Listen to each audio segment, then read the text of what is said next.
quick tip for your hinge. One of the big things that we need in a hinge is hip extension before knee extension.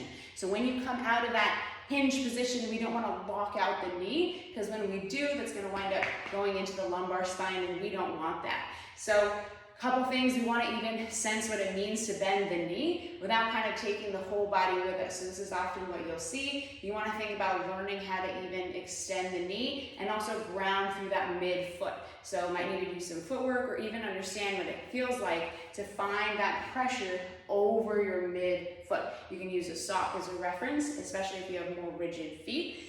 One cue that can be really helpful if you're a constant knee locker outer is to use and step with some elevation.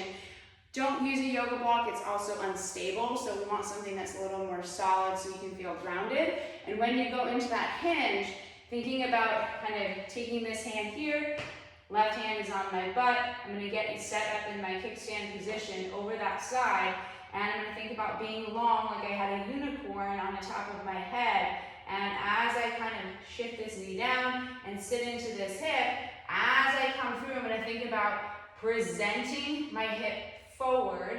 So I'm bringing my hip through without locking out the knee. And if you're on a step, you're going to feel that lockout really easily, and it's going to be just a little bit more challenging to get that. So we ideally want that hip extension before knee extension.